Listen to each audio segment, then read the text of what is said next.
નમસ્કાર. Surat cyber crime બ્રાન્ચે cyber ઠગાઈ કરનાર ગેંગનો પર્દાફાશ કર્યો. નિવૃત્ત સિનિયર સિટીઝનને બનાવટી ડિજિટલ લિંક મોકલી સાયબર ઠગાઈ કરવામાં આવી હતી.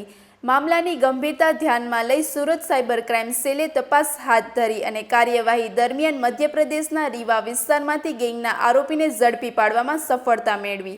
આ ગેંગ લોકોના મોબાઈલમાં ફેક ડિજિટલ લિંક મોકલી તેમના બેન્કિંગ અને વ્યક્તિગત માહિતી મેળવી ઠગાઈ કરતો હતો.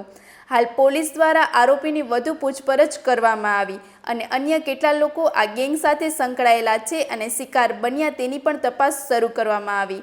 વધુ સમાચાર માટે જોડાયેલા રહો આરપી ગુજરાત ન્યૂઝ રાજકોટ.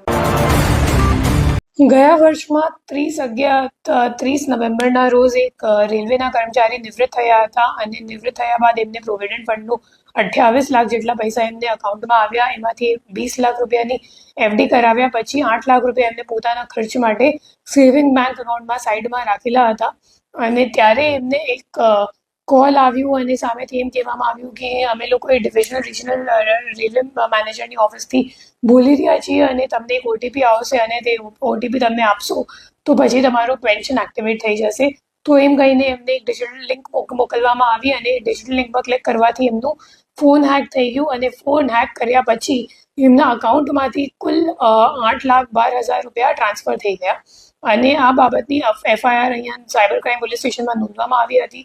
જેના તપાસ દરમિયાન ટેકનિકલ વર્કઆઉટ કરીને ખબર પડી કે જે મુખ્ય આરોપી છે પ્રિયાંશુ એ રેવાનું છે અને જે 8,12,000 રૂપિયા હતા એમાંથી 3,17,000 જેટલા રૂપિયા ઉત્તર પ્રદેશ ગ્રામીણ બેંકમાં જે રીવાવાળી બ્રાન્ચથી હતી એમાં ટ્રાન્સફર થયા હતા.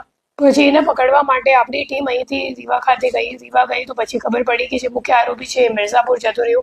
પછી આ ઓપરેશન લાંબુ ખેંચાઈ ગયું અને અઠવાડિયા સુધી આ ઓપરેશન ચાલ્યું જેમાં મુખ્ય આરોપીને મિર્ઝાપુરથી ઝડપી પાડીને પૂછપરછ કરવામાં આવી અને પૂછપરછ દરમિયાન આ મામલો સામે આવ્યો કે રીવામાં એક ભાડાના મકાનથી એક આખી સાયબર ક્રાઇમની મોટી રેકેટ ચાલી રહી છે.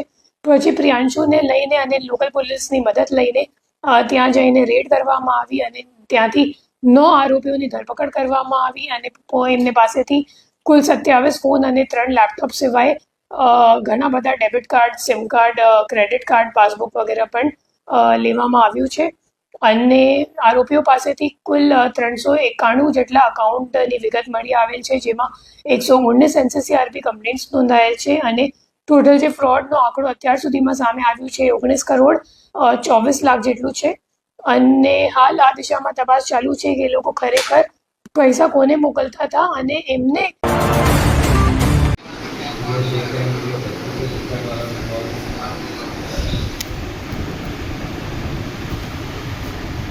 गुल्लू किधर है? कौन है गुल्लू?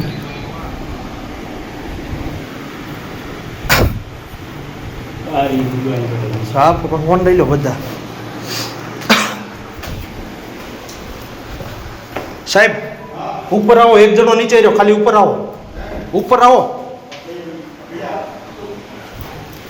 ए ऐसे रहने दो, चल चल ऐसे रहने दे सब. हाँ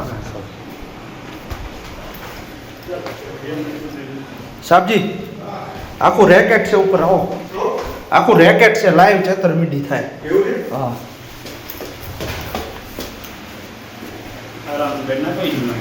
गुल्लू तू है ना,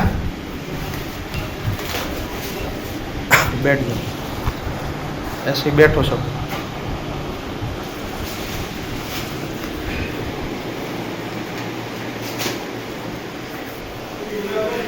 यस सर, आओ લ્યો. બધું ફરવા મળે. આ ફોન નાખી દો नीचे. बैठ, तू गुल्लू है, चल मेरे साथ. उठ, सब ले लो, फोन ले लो उसके साथ, हाथ में चार्जर ले लो सब. चेक करो भैया फोन है कि नहीं. चल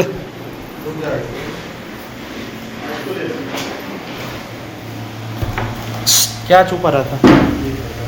चल रहने दे, चल क्या क्या है जोसेफ भाई आ रूम में जो नहीं नहीं बैठ यहाँ सर भैया इसको यहाँ बैठा रहो चल मेरे साथ